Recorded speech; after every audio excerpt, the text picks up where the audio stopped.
다시 따라하겠습니다. 예수님은 다시 오고 계십니다. 우리가 그 뉴스로 다 들으셨죠?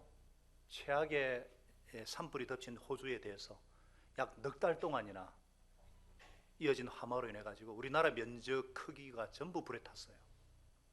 수많은 인명피해를 내고 재산 손실을 가져오고 5억 마리 이상의 동물들이 죽었습니다. 생지옥이었습니다. 대기학자들은 이 원인이 인대양 동쪽의 이상 저온과 서쪽의 이상 고온인 다이폴, 이 쌍극 현상이라고 지목을 하는데 사실은 지구 온난화 때문이에요. 이 뜨거운 바다에서 상승한 이 공기가 호주 상공에서 급속하게 하강을 해서 습기를 다 몰아내고 폭염을 만들어서 호주 전역을 불쏘시개로 만들어 버렸어요. 금요일부터 이제 그곳에 수양회가 이루어지고 지난 화요일부터인데 금요일 쯤이니까 폭우가 내려가지고 이제는 또 홍수를 우려해야 될 그런 염려가 있다는 소리 들려요. 이렇게 지금 전 세계적으로 재난의 소식, 기근의 소식, 전쟁의 소식들이 일어납니다. 우리 예수님께서 지난주에도 전쟁이 일어나고 큰 지진과 기근이 발생한다 해도 뭐라 그랬습니까? 아직 종말은 아니다. 산통, 진통의 시작이다. 그런 불안 심리를 이용하는 거짓 예언자들을 조심하라.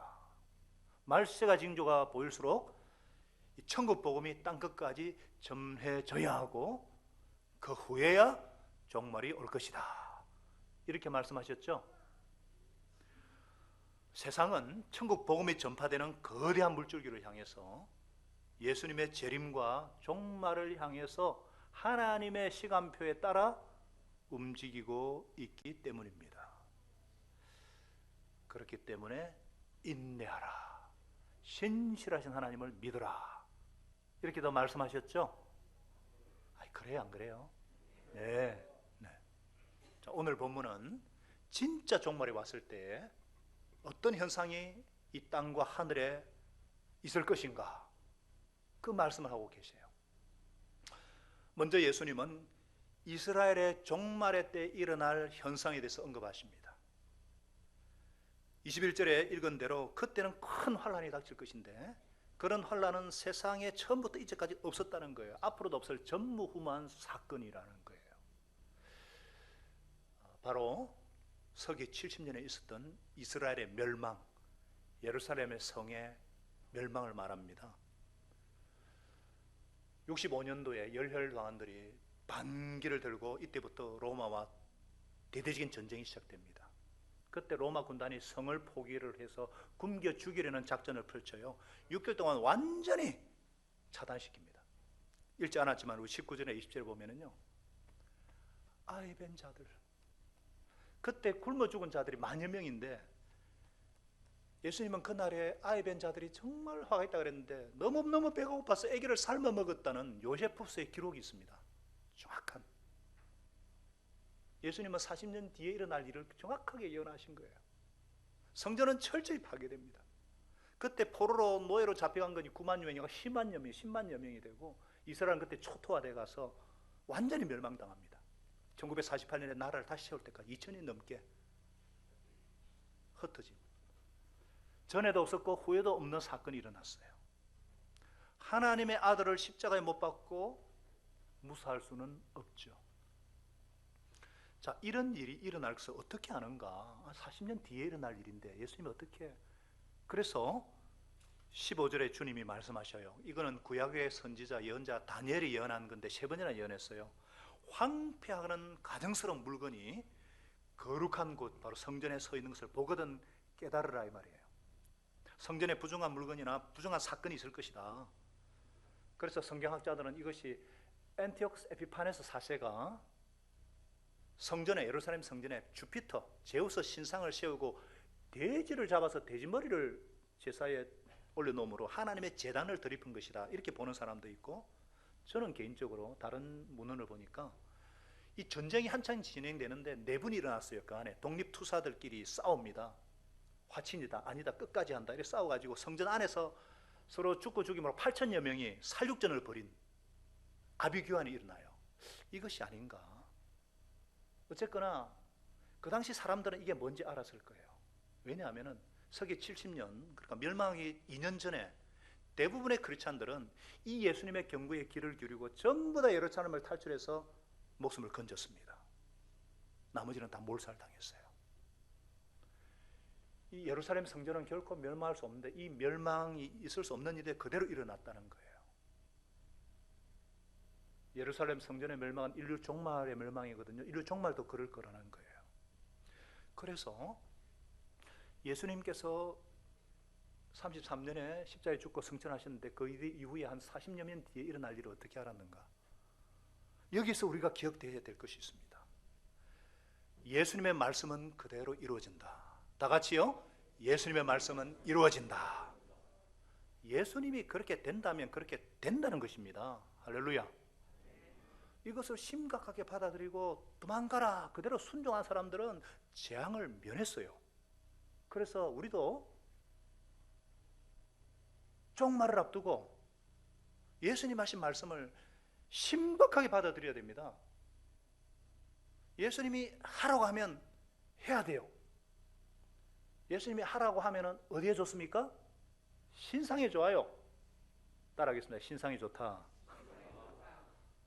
그래서 하라고 하면 하자. 예. 근데 어떤 분들은 예수님에 대한 불신이 있어요. 머리로는 믿는데 실제로 하라 그러면 하라고 한다고 될까? 예. 예수님이 하라는 대로 하면 됩니다. 하라는 대로 해야 좋은 일이 생깁니다. 제가 여러 번 언급한 것 같은데요. 하나님께서 제게 마태복음 6장 33절, 마리국 33 예수님께서 하신 이 말씀은 제가 일생을 붙잡고 있는 말씀이에요. 너는 먼저 하나님의 나라와 의를 구해라. 그리하면 이 모든 것을 너에게 더할 것이다. 그래서 이 말씀을 제가 붙들고 예수님이 그렇게 하라 그랬기 때문에 어떻게 하면 이 말씀대로 살까? 하나님 앞에서 올바로 살까? 어떻게 하면 주님이 원하시는 것을 할까? 항상 우선순위는 하나님의 나라와 하나님의 의였어요. 그랬을 때 진행해 놓고 보니까 정말 하나님이 다 더해 주셨어요.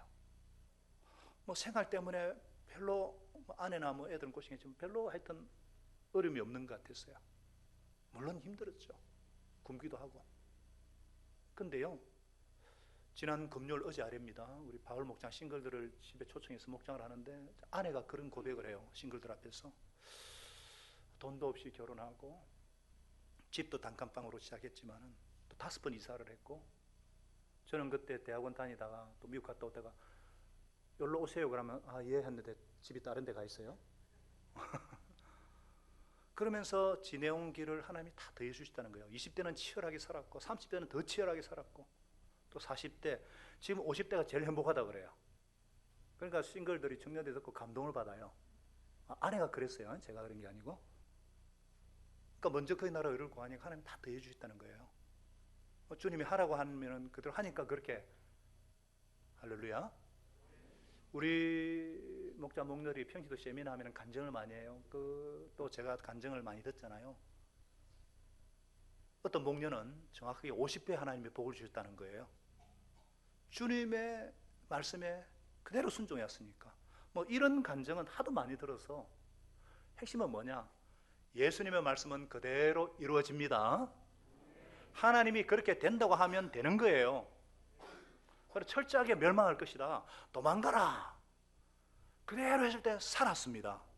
그래서 여러분들 다시 한번 말씀드리지만 예수님이 하라고 하면 하십시오. 그대로 됩니다. 자, 바꾸어서 그럼 하지 말라고 하면 어떻게 해야 돼요? 하지 마세요. 안 좋아요. 자, 17절 18절에 보면은 읽지는 않았지만 목장 공부했을 건데요. 내려오지도 말고 그 환난의 때 뒤돌아보지도 말고 하라 그러면은 그렇게 하지 말아야지.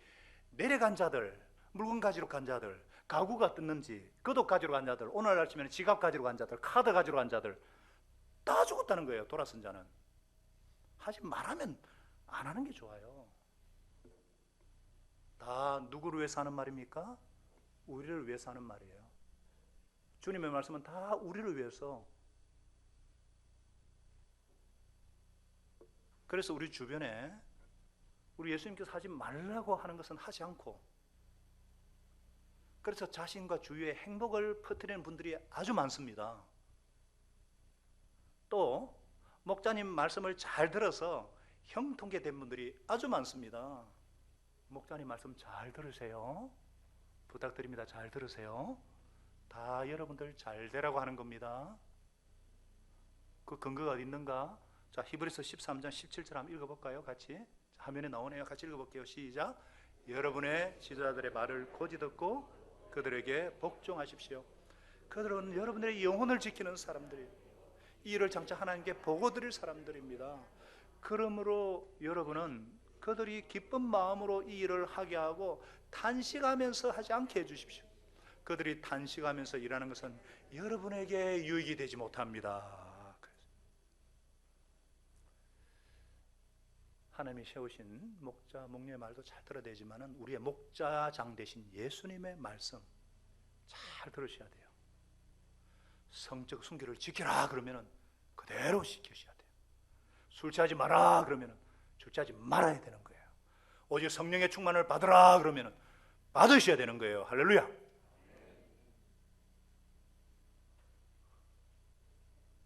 아내는 남편을 순종하고 남편은 아내를 예수님이 사랑하듯 사랑하고 희생적으로, 그러면 그렇게 하면 되는 거예요. 그러면 가정천국이 이루어집니다.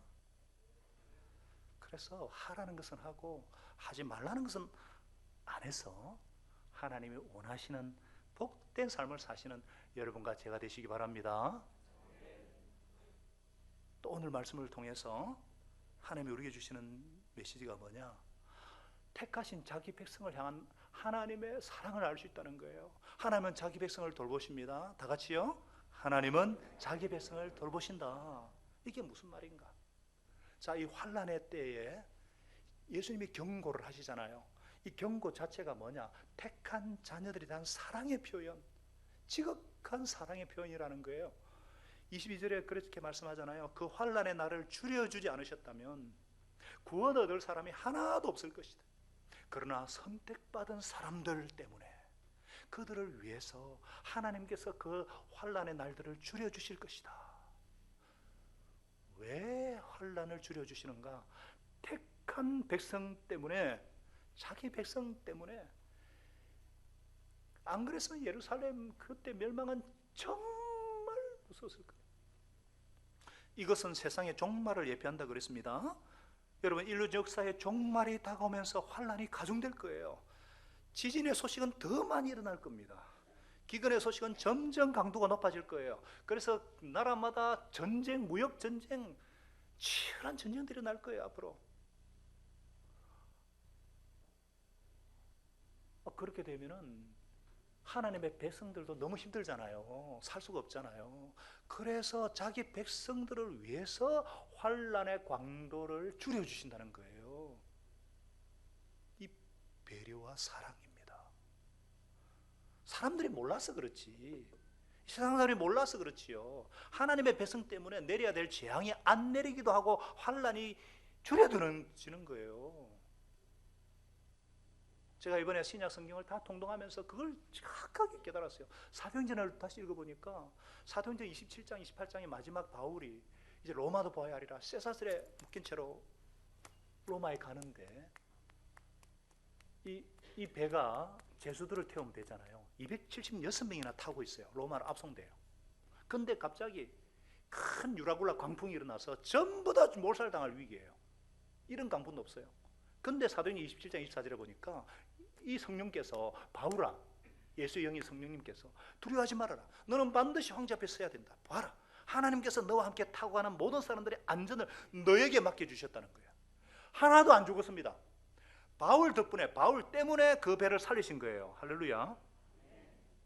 그래서 하나님께서는 자기 백성 때문에 공동체에 닥칠 환난도 재앙도 물리치시기도 하시고 줄여주시기도 하시는 거예요. 내가, 따라하겠습니다. 내가 대단한 영향력을 갖고 있다. 이거 아셔야 돼요. 왜? 하나님의 자녀이기 때문에. 하나님의 자녀에 대해서 하나님의 관심이 쏠려 있기 때문에 여러분들 때문에 여러분의 공동체가 보호를 받는 거예요. 여러분의 학과가 여러분 때문에 복을 받는 줄 믿으시기 바랍니다. 여러분의 집안이, 여러분의 가정이 여러분 때문에, 여러분의 회사가 복을 받는다는 거예요. 이야, 내가 참 대단한 존재구나. 내가 정말 대단한 존재구나. 아시기를 예수님 이름으로 축복합니다. 그렇기 때문에 우리 대한민국 호가, 대한민국이 살 길도 우리 크리스찬들에게 달려 있어요. 정치, 경제, 사회, 문화, 교육, 지금 의료, 지금 아주대 병원도 지금 말이 많잖아요. 그리고 경찰, 검찰, 사법부, 군대 지금 국가 전 영역에서 지금 위기인데 어떻게 하면 우리나라가 잘 살게 되는가? 어떻게 하면 공의와 정의가 강물같이 흐르는 나라, 비핵화가 이루어지고 통일한국을 넘어서 선교한국으로 나아가야 되는데 어떻게 하면 되는가? 하나님밖에 없습니다. 하나님밖에 없어요. 그래서 하나님의 백성들이 회개하고 기도하고 주님의 도움을 구할 때에 그 백성을 보시고 그 나라를 보호하시고 재앙으로부터 막아주시고 환난을 멈추게 하실 것이라는 겁니다. 할렐루야. 제가 그런 거 아니에요. 성경에 나와 있잖아요. 역대지하 7장 14절에 뭐라 그랬습니까? 같이 읽어보겠까요? 시작. 내 이름으로 일컫는 나의 백성이 스스로 겸손해져서 기도하며 나를 찾고 악한 길에서 떠나면 내가 하늘에서 듣고 그 죄를 용서하여 주며 그 땅을 다시 회복시키고 번영시켜 주겠다. 할렐루야. 하나님의 약속이에요. 하나님의 백성들, 우리의 기도를 들으시고 우리의 순종을 받으시고 우리의 가정과 우리 도시와 우리 나라를 살리신다는 거예요. 하나님은 우리보다 더 관심이 많으세요. 우리가 물론 사람들 앞에서 정말 미미한 존재예요. 그러나 하나님 앞에서 너무나 소중한 존재예요. 그런 나의 신분을 정확하게 아셔서, 확실히 아셔서 회개하고 겸손히 주님의 도움을 구하고 중보 기도하는 저와 여러분 되시기 바랍니다. 그래서 우리가 오늘 교회 중보기도 사역자들이 우리 나라와 우리 교회와 우리 세계를 위해서 오늘 부르짖어 기도할 거예요. 매일 기도할 거예요. 주께서 들으시고 고쳐주시고 회복시켜 주실 것이라 믿습니다. 하나님의 때에 하나님의 방법대로. 예수님은 말세가 될수록 적 그리스도, 거짓 메시아가 창궐할 것이다 경고하고 계셔요. 지난주에도 경고했는데 또 보니까 또 경고하고 있어요. 또 23절부터 계속 경고하고 있습니다. 왜 이런 거짓 메시아, 거짓 예언자가 등장하는가? 뻔하죠. 사단은 지금 자기 때가 가까웠음을 알고 최후 발악을 하고 있습니다. 이 마귀 사탄이 하는 일이란 거, 자기가 심판당할 것을 알고 있는 거예요. 이미 예수님 십자가에 죽고 부활할 때 머리통이 깨어졌지만은 아직까지 꿈틀하고 있습니다. 마지막 재림 때 완전히 심판이거든요. 계시록에 보면 불못에 이제 마귀가 들어가게 되는데 그때까지 최후의 발악하는 거예요. 왜? 하나님께 대적은 안 되니까 하나님이 사랑하는 그 자기 백성들을 미혹시키고서 같이 망하자 이거예요. 그래서 어떨 때는 우는 사자같이 두려움을 심기도 하고, 우는 사자입니다. 종이 호랑이지만 물리면은 큰일 나는 거예요. 그리고 광명한 천사로 유혹합니다. 그래서 24절에 뭐라 그랬어요? 거짓 그리스도들과 거짓 예언자들이 일어나서 큰 표징과 기적을 일으키면서 할 수만 있다면 뭐라 그랬어요? 선택받은 사람들까지도 홀릴 것이다. 예수님 분명히 경고하셔요. 깨어있어라. 제가 이단들을 연구해 보니까 이단에 좀 빠진 사람들이 대부분 뭐냐? 좀 배웠다는 분들이에요. 인류 대학 출신들이 많아요. 심지어 과학자들이 있어요. 이들이 오히려 쉽게 넘어집니다. 왜 그런가? 똑똑한 사람들, 과학자들은요, 초자연적인 세계를 부정합니다. 아주 합리적이에요. 그런데 갑자기 영적인 세계를 경험하면 걷잡지를 못해요. 극단으로 가버립니다. 초자연적인 어떤 역사를 경험하고, 그래서 성령과 악령을 구분을 못해요. 그것에 대한 경험이 없으니까.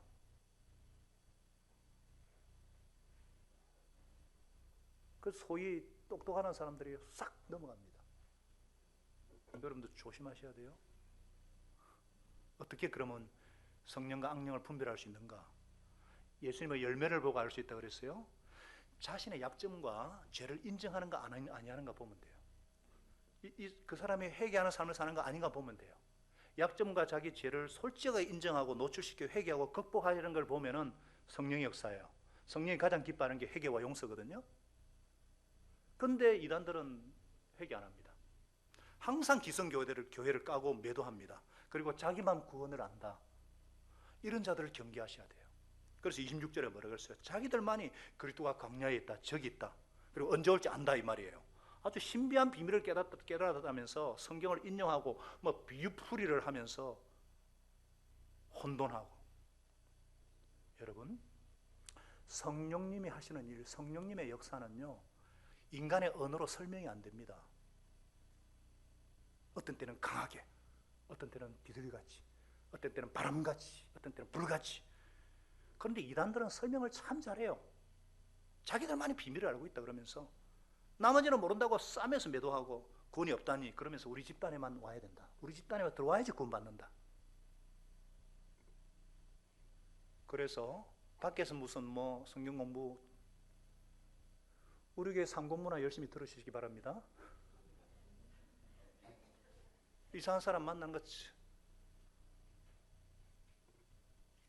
물론 우리도 정말 해결해야 되지만 기성교회를 까고 자기들만이 절대 거짓 예언자는 거 아시고 미혹되지 마시기 바랍니다. 열심히 목장에 참사해서 성경 공부하시고 예수님을 굳게 붙잡으시고, 주님이 분명히 그렇게 말씀하고 계셔요. 자, 그러면은 이 마지막 환란의 때에 임할 예수님의 재림의 모습은 어떠한가? 어떤 현상이 이제 하늘에서는 이루어질 것인가? 땅에서는 그런 여러 가지 현상들이 일어날 것인데 하늘에서는 어떤 일이 일어날 것인가? 마지막 극심한 진동 후에 예수님은요, 뭐 이단들이 말하는 그렇게 오지 않습니다. 번개가 동쪽에서 나서 서쪽으로 번쩍이듯이, 번개가 치면은 전 세계가 다 보잖아요. 그리고 시체가 있는 곳에 독수리가 모여들, 이 독수리는 머리가 흰 그 벌초 있잖아요. 흰 독수리. 시체가 모이면 독수리가 막 몰려들잖아요. 그것처럼 다 본다는 거예요. 모든 사람이 다 볼 수 있게 오신다는 거예요. 그래서 29절에 말씀하십니다. 그 환란의 날들이 지난 뒤에 곧 해는 어두워지고 달은 그 빛을 잃고 별들은 하늘에서 떨어지고 하늘의 세력들 전체가 흔들릴 거라는 거예요. 진짜 종말이 되면은요, 하늘과 땅과 바다의 대변혁이 일어날 것이다. 예수님은 천지를 만드신 창조주세요. 이 파괴된 세상을 회복시키기 위해 오시는데 그때 가만히 있을 수가 없잖아요. 격동하는 거예요. 그 정도가 얼마나 심한지 우주에 있는 천체들이 흔들릴 것이다. 별들은 지금까지 한 번도 서로 부딪힘이 없이 질서정연하게 운행해 왔는데, 그러나 그날에는 어떤 일이 일어나는가? 요한계시록에 있듯이 수많은 별들이 태풍에 과일 떨어지듯이 우수수 떨어진다는 거예요. 이거 우리 언어로 설명을 못해요. 30절에 분명히 말씀하고 있어요. 그때에 사람들은, 인자가, 예수님이 올 징조가 하늘에서 나타날 터인데, 그때 재림하실 예수님의 모습은 뭐냐? 큰 권능과 영광에 쌓여서 하늘 구름을 타고 오는 것을 보게 될 것이다. 여기서 말하는 구름은 어떤 물리적인 구름일 수도 있겠지만은 항상 구약 성경에서 말하는 구름은 언제든지 하나님의 임재, 하나님의 현현, 그것을 의미합니다. 그래서 모세가 시내산에서요, 하나님의 계명, 십계명, 율법을 받게 되었을 때 주 하나님께서 구름에 쌓여서 내려오셔가지고 함께 하신 것처럼, 또 마지막 성막을 봉헌해서 드릴 때 하나님의 영광이 구름같이 꽉 차는 것처럼 그렇게 하나님이 나타나신다는 거예요. 자, 오늘 이 예수님의 말씀을 통해서 저와 여러분에게 들려주시는 하나님의 음성이 무엇인가? 첫째로, 예수님은 약속대로 반드시 다시 오십니다. 뭐라고요? 예수님은 다시 오십니다. 반드시 다시 오십니다. 정확한 표현은 뭐라 그랬죠? 제가 다시 오고 계신다는 거예요. 지금 어제보다 더 가까웠어요. 요한계시록 1장 20절에 뭐라 그랬어요? 이 모든 계시를 정언하신 주님께서 그렇다, 내가 곧 가겠다, 이 말이에요. 오고 있다는 거예요. 예수님이 다시 온전한 약속이 어디 있느냐 그랬는데 오고 있어요. 아마 제 얘기를 하면 조금 더 이해가 될 것 같은데요. 제가 사실은 머리도 이렇게 매주보다 더 적은데 하여튼 별 생각을 옛날에 다 했었거든요. 잘 안 믿어지니까. 저도 옛날에 재림에 관한 얘기를 들으면은 의문이 좀 생겼었어요. 야, 이 구름이 물리적인 구름이다 생각하면은 구름 타고 다니면서 요술 부리는 손오공도 생각이 들고 산신령 생각도 들고 또 예수님이 성천하실 때에 사도행전 1장에 보니까 하늘로 올라가신 것을 천사들이 그랬잖아요. 너희가 본 그대로 오실 것이다. 그렇기 때문에 그러면은 뭔가 예루살렘 쪽에 올 것 같은데, 왜냐하면 제가 2003년도에 예수 성천 교회를 가봤거든요. 거기서 성천하셨다고 예수님의 발자국이 있어요. 바위에. 진짜인지 모르겠습니다만은 하여튼 그걸 만들어 가지고 막 장사를 하는 사람들이 있는데, 어쨌거나 그쪽에 오지 않을까. 그대로 온다 그랬으니까 그럼 몇 시에 올까? 몇 시에? 그쪽이 낮이면은 딴 쪽은 밤일 텐데 이거 어떻게 다 아냐? 모두가 본다 그랬는데 TV로 생중계가 될까? 요즘 유튜브로 다 볼까? 막 별의별 생각이 다 드는 거예요. 지금도 재림에 대해서 그림을 그리려면 확실치가 않아요. 그럼에도 저는 예수님의 재림을 확신합니다. 믿습니다. 왜 그런가? 2000년 전에 예수님이 처음 이 땅에 오실 때에도 사실 상상하기가 힘들었어요. 사람들은 메시아, 머사야, 구원자가, 그리스도가 올 것 같으면 영광스러운 모습으로 올 줄 알았어요. 근데 저 베들레헴 마구간에 빨간 한 아기로 오셨어요. 몇 사람이 못 알아봤어요. 다윗의 후손으로 올 것 같으면 용맹스러운 모습으로 와서 로마를 무너뜨리고 하늘나라를 세울 줄 알았어요. 그런데 예수님은 가장 낮은 자리, 나사렛 사람이라 불리면서 병든 자들과 죄인들과 세리와 창기들과 함께 하시면서 그들을 섬기느라 머리 둘 곳이 없이 사셨어요. 제자들의 발을 씻겨주시고 나귀 새끼를 타고 뒤뚱거리면서 예루살렘에 입성하셨어요. 실망한 자기 백성들에게 버림당하셨어요. 사랑받는 제자들에게 배신당했어요. 사랑하는 동족들에게 체포당하셨어요. 가시면류관 쓰셨어요. 채찍질 당하셨어요. 로마 군인들은 칼과 창으로 예수님의 옆구리를 찔렀어요. 종교 지도자들은 지가 남은 구원하였어 돼. 자기는 구원하는지 못하는가 보다. 네가 왕이면 내려와 보지. 조롱을 받았어요. 저는 제일 이해하기 힘든 것이 이것이에요. 그냥 내려와서 다 죽여버리고 다시 올라가셔도 되는데 왜 그렇게? 그들이 조롱했지만 이게 진실이에요. 우리를 구원하시기 위해서 자기를 구원하지 않은 거예요. 왜? 내 대신 저주받으시고 내 대신 심판당하시고 내 대신 지옥의 형벌을 받으시기 위해서. 저가 나만 구원하였을 때 맞아요. 자기는 구원하지 않으신 거예요. 예수님은 처절하게 피를 흘리셨어요. 십자가에서 처절하게 죽으셨어요. 비참하게. 주님이 높이 달린 십자가는 빨갛게 피로 물들었어요. 세상의 주를 못 박았습니다. 아니, 저와 여러분의 죄가 그분을 십자가에 달리게 했어요. 저와 여러분을 이 자리에 있게 하려고 자기를 구원하지 않으셨어요. 세상 사람들은 모든 게 끝난 줄 알았습니다. 다 끝난 줄 알았어요. 그런데 사흘 만에 예수님은 부활하셨어요. 무덤 문을 깨뜨리셨어요. 사람들이 기대대로 된 것이 하나도 없었어요. 그런데 자세히 살펴보니까 예수님께서 구약에 약속하신 것을 하나도 남김없이 다 성취하신 거예요. 말씀대로 다 성취하신 거예요. 여러분, 신약의 사복음은요, 예수님이 죽고 부활 성천하신 지 한 20, 30년 뒤에 쓰여진 거예요. 그때야 제자들이 비로소 깨달았더라 나오잖아요. 여러분요, 그가 구약 성경이에요. 예수님이 오실 것이다 300번이나 약속되어 있어요. 그 약속대로 오셨어요. 이루어졌어요. 마찬가지. 예수님께서 두 번째 오실 때는 어떤 모습으로 오는가? 하나님의 영광 가운데, 큰 영광과 능력 가운데 모든 사람이 볼 수 있게 영광스럽게 오십니다. 사실 예수님의 재림에 관해서도 확실하게 그림을 그릴 수가 없어요. 아마 예수님이 오시고 난 뒤에 우리가 다시 성경을 보면은 그때 이게 그런 말씀이었구나. 왜 그때는 우리가 그 뻔한 것을 몰랐을까? 분명히 그런 생각이 들 거예요. 왜냐하면은 신약에 막 예수님 오시는 모습이 계속 묘사되어 있으니까.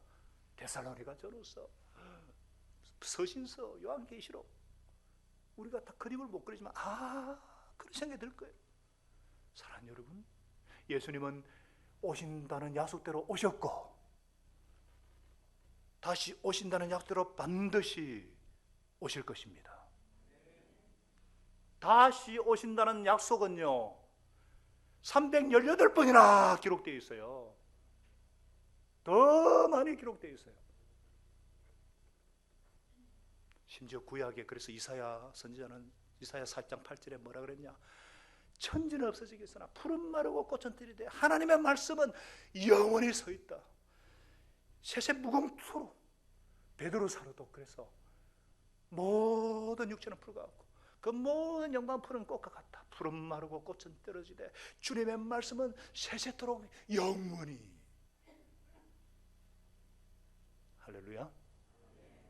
반드시 약속대로 이루어집니다.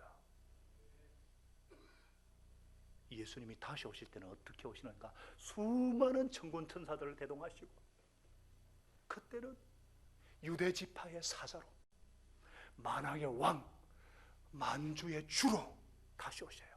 가슴에는 금띠를 두르시고 가시 면류관 대신은 금면류관을 쓰시고 능력과 영광의 주로 강림하시는 거예요. 얼마나 장엄한지. 그때는 모든 무릎을 꿇고 예수님은 주님이시다, 예수님은 그리스도십니다 고백하게 될 것입니다. 그 모습을 우리가 다 이해할 수는 없지만 확실한 것은 다시 온다는 사실.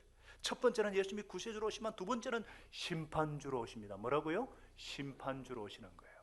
열국을 쇠 철장으로 쇠 막대기로 다스리는 심판주로 오십니다. 예수님은 우리 그리스도인들의 주일 뿐만 아니라 모든 인류의 주님이십니다. 인류의 주인공, 역사의 주인공은 예수님이십니다. 예수님이 역사를 시작하셨고 창조하셨고 주인공이신 예수님께서 역사를 종결하는 것이 당연합니다. 그런데 30절 중간에 보면은 아주 중요한 말씀이 있어요. 그때에 땅에 있는 모든 민족이 가슴을 치며 예수님의 재림을 본다고 했어요. 이게 무슨 말이냐? 계시록 1장 7절에 정확하게 나와 있어요. 보아라, 같이 읽어볼까요? 그가 구름을 타고 오신다. 눈 있는 사람은 다 그를 볼 것이요 그를 찌른 사람들도 볼 것이다. 땅의 모든 족속이 그분 때문에 가슴을 칠 것이다. 꼭 그렇게 될 것입니다. 아멘. 이게 요한이 밤모섬에서 부활하시고 성취하신 예수님의 마음성으로 들은 거예요.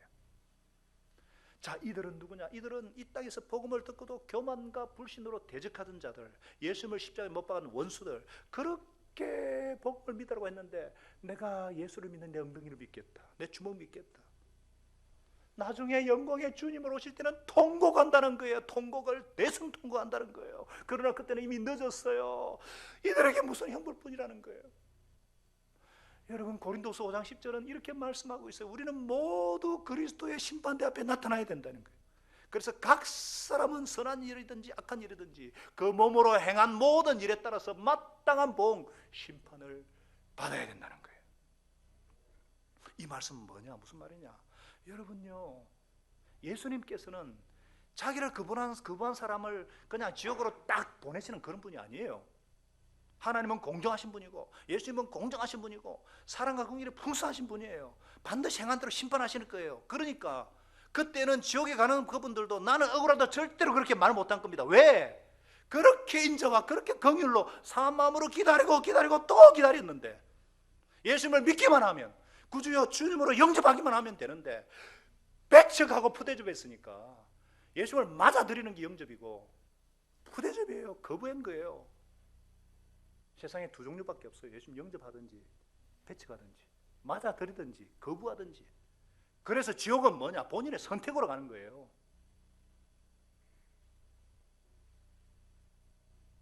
맞아들이면 되는데. 그래서 이날은 예수님을 거부한 사람들에게는 심판의 날이에요. 무슨 형벌의 날이에요. 정말 두려운 공포의 날입니다.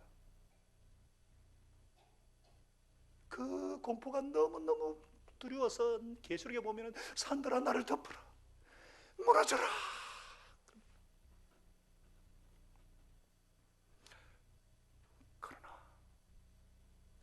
그러나 택한 백성들에게 그날은 승리의 날이요, 기쁨의 날이요, 감격의 날입니다. 간절히 고대하고 기다리던 날입니다. 왜 그런가? 우리 31절을 다 같이 읽어요. 31절을 시작. 그리고 그는 자기 천사들을 큰 나팔소리와 함께 보낼 터인데 그들은 하늘 이 끝에서 저 끝까지 사방에서 그가 선택한 사람들을 모을 것이다. 예수님이 강림하실 때는요, 호령과 천사장의 그 나팔소리와 하나님의 나팔소리가 뻥뻥뻥 막 울려 퍼지는 거예요. 고막에 터질 때 다 듣습니다. 그때는. 그리고 그때 주님께서 이름을 다 부르는 거예요. 자기 백성들 다 부르는 거예요. 김재민, 샤체찬 하고 다 부르는 거예요.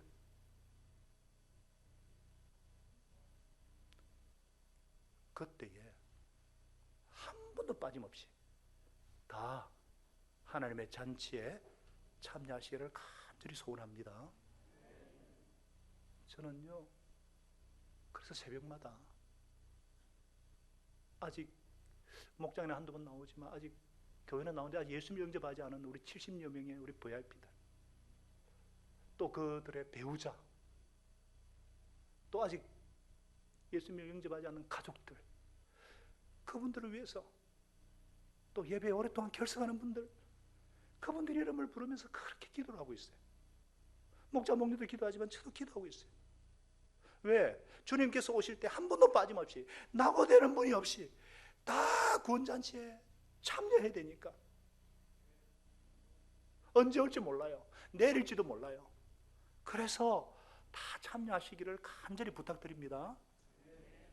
오늘도 그런 심정이에요. 오늘도 그 기회가 주어졌는데, 이 기회가 주어졌는데 예수님 맞아들이시기를, 영접하시기를 부탁드립니다. 오늘 이 시간 아니면 1시에 오늘 특별 예수 영접 모임에 오셔요. 제발요.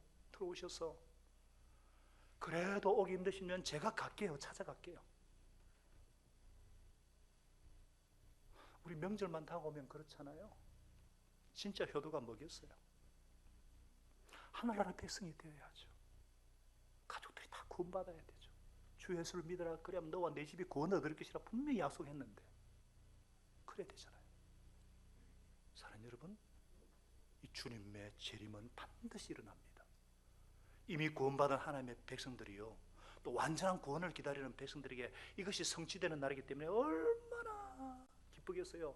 우리가요, 예수님을 영접하면 영혼은 즉시로 구원받아요. 그러나 육체는 여전히 병들고 늙고 아프고 죽습니다.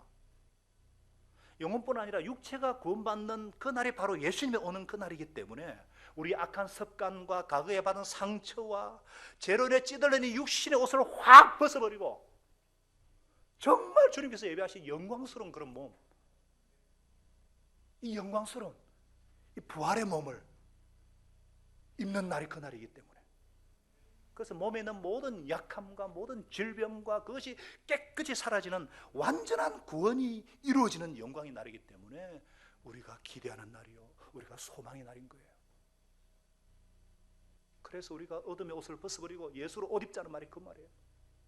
예수님을 잘 믿고, 또 우리가 이 땅에서 주님께서 택한 백성으로 살아내기가 얼마나 힘들어요. 얼마나 유혹이 많아요. 얼마나 힘들어요. 또 우리가 열심히 사역을 하는데도 열매를 이 땅에서 다 맛보지 못할 수도 있어요. 그러나 그 자리에서는 맛볼 거예요. 주님께서 우리 눈물을 닦아주실 것이고,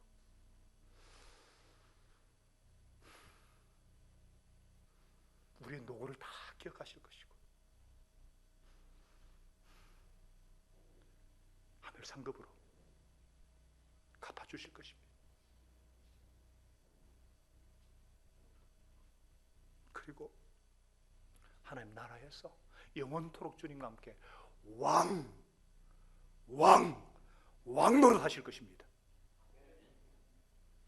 이 궁극적인 소망, 우리를 결코 실망시키지 않는 살아있는 소망, 이 재림의 소망을 굳게 붙잡고 어떤 역경의 길에서도 주저앉지 마시고 일어나시고 최후 승리를 향해서 걸어가시는, 중단 없이 걸어가시는 여러분과 제가 되게 하시기를 다시 오고 계시는 예수님의 이름으로 기도합니다.